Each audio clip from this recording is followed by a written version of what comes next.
En el año 1937 se detecta por primera vez el coronavirus en pollos, pero es en la década de 1960 que se aísla por primera vez en humanos y se descubre que este producía resfriado común en los niños, pero no era letal. En la actualidad, estamos ante un agente que sí cobra víctimas, sin embargo este virus no es netamente nuevo como lo hacen ver las noticias. Es así que el día de hoy te contaré la historia cronológica de este patógeno y cómo es que se volvió bastante agresivo. Para las personas que nacieron en el año 90-94, probablemente recordarán ciertos eventos que explicaré en un momento. En la década de 1960, específicamente en el año 1962, Dorothy Hamre y John Prochnow, del Departamento de Medicina de la Universidad de Chicago, encontraron el coronavirus. ¿Y cómo lo hallaron? Resulta que era invierno y para esa fecha habían estudiantes de medicina enfermos. Es así que en el laboratorio estos estaban estudiando los efectos de los virus en los órganos. Para ese tiempo el virus más conocido o más común en producir resfrío era el rinovirus. Es así que tomando un poco de células de las fosas nasales de estos pacientes que estaban enfermos y a su vez inoculando estos en un pedacito de riñón humano, observaban cómo habían ciertos patrones de inflamación. La sorpresa ocurrió cuando en el invierno de 1962, al obtener las muestras de estos alumnos de medicina e inocularlas en el riñón de prueba, encontraron que la inflamación era diferente que el del rinovirus. Con eso ya había indicios de que un nuevo virus se había detectado. No se sabía el nombre, no se sabía lo que era, pero era algo del tracto respiratorio y se podía transmitir de humano a humano. Tras este hallazgo, en el año 1967, Almeida y Tyrrell logran tomarle foto con el microscopio electrónico. De esa forma se descubre por primera vez su estructura de corona. Lo que están viendo son las primeras fotos del coronavirus, que hasta ese momento no tenía nombre. Cabe resaltar que los microscopios convencionales no tienen la capacidad para ver el virus. En cambio, los electrónicos o microscopios de electrones sí los tienen. Bien, siguiendo con la historia, una vez descubierto el virus y con el pasar de los años, se identifican otros grupos de este virus. El gamma coronavirus, que ataca a aves grandes, mamíferos y marinos. El delta coronavirus, que solo ataca a aves. Y los más importantes, el alfa y beta coronavirus, que atacan ganado bovino, porcino, animales de compañía, murciélagos y, sobre todo, al ser humano. ¿Y cuál es el agente causal del que se habla en las noticias? Pues nada más y nada menos que el beta coronavirus, que como les había dicho, hace años no daba problema alguno, ya que era un resfriado común. Sin embargo, en este nuevo milenio, las cosas han cambiado totalmente. Es así que en el año 2002, como algunos recordarán, informaban mucho en las noticias sobre el fallecimiento de personas por neumonía atípica. Resulta que en ese año China afrontaba el surgimiento de una nueva neumonía, más potente, más letal. El origen de este evento fue Cantón, China, año 2002. Las personas infectadas fueron 8.098, de los cuales fallecieron el 9.5%. Sin embargo, el brote cerró en el 2004, cuando se pudo controlar la enfermedad. Muchos se preguntarán, ¿y por qué no fallecieron todos? La respuesta es simple, y es que depende mucho del sistema inmunológico de cada persona. El grupo de riesgo o los que llevan la peor parte son los diabéticos, ancianos, niños, personas con defensas bajas y enfermedades crónicas. Otra pregunta que se hace es, ¿y qué es una neumonía típica? Para comprender qué es una neumonía típica, primero hay que saber qué es la neumonía. Y una neumonía, en palabras sencillas, es una inflamación demostrada del tejido pulmonar. Es decir, una persona que tiene fiebre, tos con expectoraciones, a las justas puede hablar, tiene escalofríos, le duelen las costillas y respira rápidamente. Este es un cuadro típico o común de una neumonía por infección bacteriana, por ejemplo. Sin embargo, en el 2002 ese coronavirus producía síndrome respiratorio agudo severo, que en otras palabras serían los mismos síntomas que les acabo de comentar, pero que sea de manera más rápida. Y la persona se asfixia, no puede respirar, además se le suma dolores musculares y fiebres muy altas. Esto fue lo que salía en las noticias ahí por el año 2002-2003. Felizmente pudieron controlarlo, es decir, aislaron a las personas enfermas para que no contagien y les daban tratamiento esperando que se sanen. Sin embargo, hubo como 800 fallecidos.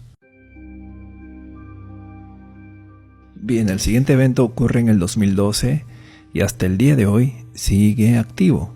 Se trata del mismo virus, el beta coronavirus, pero esta vez en el Medio Oriente. Por tal razón, el diagnóstico es síndrome respiratorio severo asociado a Oriente Medio o Medio Oriente, que es la misma enfermedad que ocurrió en China en el 2002, solo que esta vez el lugar de origen fue Arabia Saudí, por la misma neumonía típica, Lo que sucede es que en este país no hay un control tan estricto como el que hizo China. Y los medios de comunicación, pues, ni lo han hecho notar, ¿no? Con esto ya tenemos la información de que el virus siempre ha estado, solo que produce una neumonía muy potente y si uno tiene defensas bajas corre mucho riesgo. Pasemos ahora a la parte final, el coronavirus actual. ¿Qué ha sucedido? En primer lugar, se sabe que el virus es del mismo género, o sea, el beta coronavirus. Sin embargo, este ha mutado. Por tal razón es llamado nCoV 2019, es decir, novel o nuevo coronavirus, y entraría a tallar como una enfermedad reemergente. Para que se pueda entender, es como si de repente apareciera el primo del VIH, y ya no solo te baja las defensas, sino ahora te deja calvo, algo así. Por tal razón las autoridades se alarman y tienen que poner en cuarentena a las personas y es necesario crear un ambiente especial. Por tanto, es digno de admirar la labor que está haciendo China para controlar la enfermedad. Algunas personas se preguntan, ¿cómo es que aparecen los virus? La respuesta es simple, y es que el 75% de las enfermedades emergentes o nuevas son una zoonosis, es decir, la transmiten los animales. Por ejemplo, lo más aceptado del VIH es que el virus de inmunodeficiencia del simio fue transmitido al ser humano,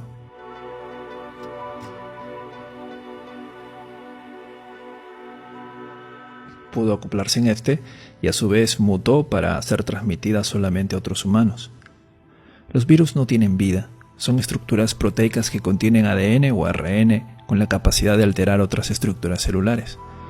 Para ello tiene que haber compatibilidad.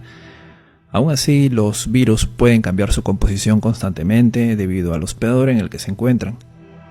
Es por eso que todos los años, digamos, te da la gripe, salvo que genéticamente seas resistente a estos virus. También cabe resaltar que su tiempo de vida media en el ambiente es limitado. Y por otra parte, el coronavirus es termolábil, es decir, no sobrevive en el calor. Tampoco sobrevive al alcohol, dado que su secuencia de ARN se destruye. Para finalizar, hablemos del nCoV. Esto sucede a finales del mes de diciembre, en la zona de Wuhan, provincia de Hubei. De repente varias personas empiezan a padecer de neumonía, de los cuales muchos de estos entraban a cuidados intensivos debido a la intensidad de esta enfermedad, algo que llamó la atención de los médicos. Por tal razón, lo constataron como un brote local y probablemente se trate de una nueva enfermedad. Es así que al hacer las preguntas a los pacientes, estos decían que habían estado en el mercado de pescados y mariscos de Wuhan.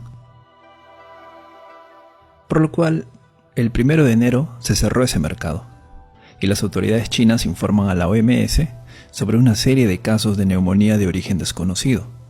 Cabe resaltar que en el mercado existen animales vivos y humanos que conviven, por tal razón podría tratarse de una zoonosis. El 7 al 8 de enero, tomando muestras de los pacientes enfermos, los científicos encuentran que se trataba de una nueva cepa de coronavirus y fue catalogado como nCoV.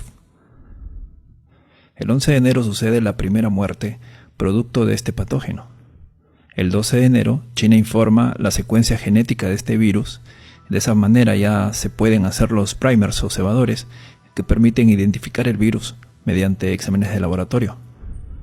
El 13 se notifica el primer caso o persona infectada fuera de China. El 17, Un artículo publicado en el Imperial College de Londres advierte que el número de casos de Wuhan es cerca de 1700. El 20 se confirma que el virus se puede transmitir entre humanos. El 23, la OMS reconoce la emergencia china, pero asegura que es prematuro hablar aún de una emergencia sanitaria a escala mundial. El 24 se confirma el primer caso en Francia. El 25, más de 40 fallecidos y 1000 casos confirmados, además de 56 millones de personas confinadas en la provincia de Hubei, o mejor dicho, puestas en cuarentena.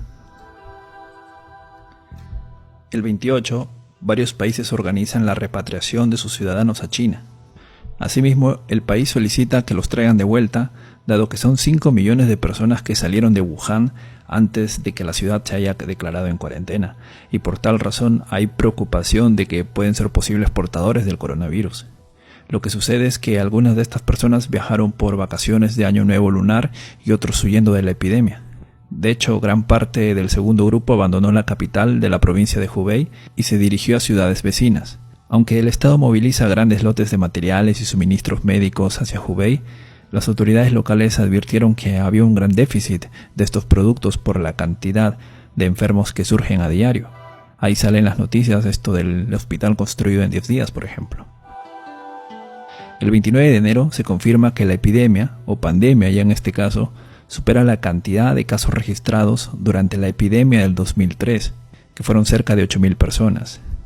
Actualmente ya vamos cerca de 10.000. Hoy 31 de enero. Les dejo en la descripción del video el mapeo hecho por la Universidad de Johns Hopkins, donde se aprecia la cantidad de estos casos confirmados, o sea que tienen la enfermedad verazmente, así como cuántos han fallecido y cuántos se han recuperado. El 26 de enero habían cerca de 3.000, ahora ya hay casi 10.000, y probablemente seguirá subiendo. Y por último, el 30 de enero del presente año, la OMS la declara emergencia de salud pública a nivel internacional. Entonces, estimados amigos, estamos bajo una amenaza en la cual se está haciendo todo lo posible para controlarla. Lo mejor que se puede hacer es alimentarse bien para aumentar las defensas y evitar en lo posible contacto con personas con problemas respiratorios y que hayan venido de Asia. Y si la enfermedad ya está en tu país, evitar el contacto con enfermos de carácter respiratorio, dado que la enfermedad se transmite por gotas de saliva o secreciones de pacientes, ya que estos contienen viriones y pueden sobrevivir horas. Si una persona infectada estornuda y se tapa con la mano, su mano está contaminada, y si con esa mano toca un botón, pues lo contamina. Si saludas en la cara a alguien infectado, pues terminas contaminándote la cara. Ojo, si en este momento tienes gripe, digamos, y no has tenido contacto con alguien procedente de Asia, no entras en los casos probables para identificar coronavirus, sino otros tipos, ya sea influenza o rinovirus. Si vas al hospital a solicitar que te detecten coronavirus, es por las puras, porque lo que se espera son pacientes que vengan de Asia, porque serían los casos sospechosos. Espero que se entienda, y que hayan comprendido algo más con respecto a esta enfermedad. Mientras haya un control riguroso en cada país, la enfermedad no avanzará. Y aún así, quienes están en riesgo son los niños, ancianos, personas con defensas bajas. Por eso hay que aumentar las defensas y a cuidarse. Nos vemos.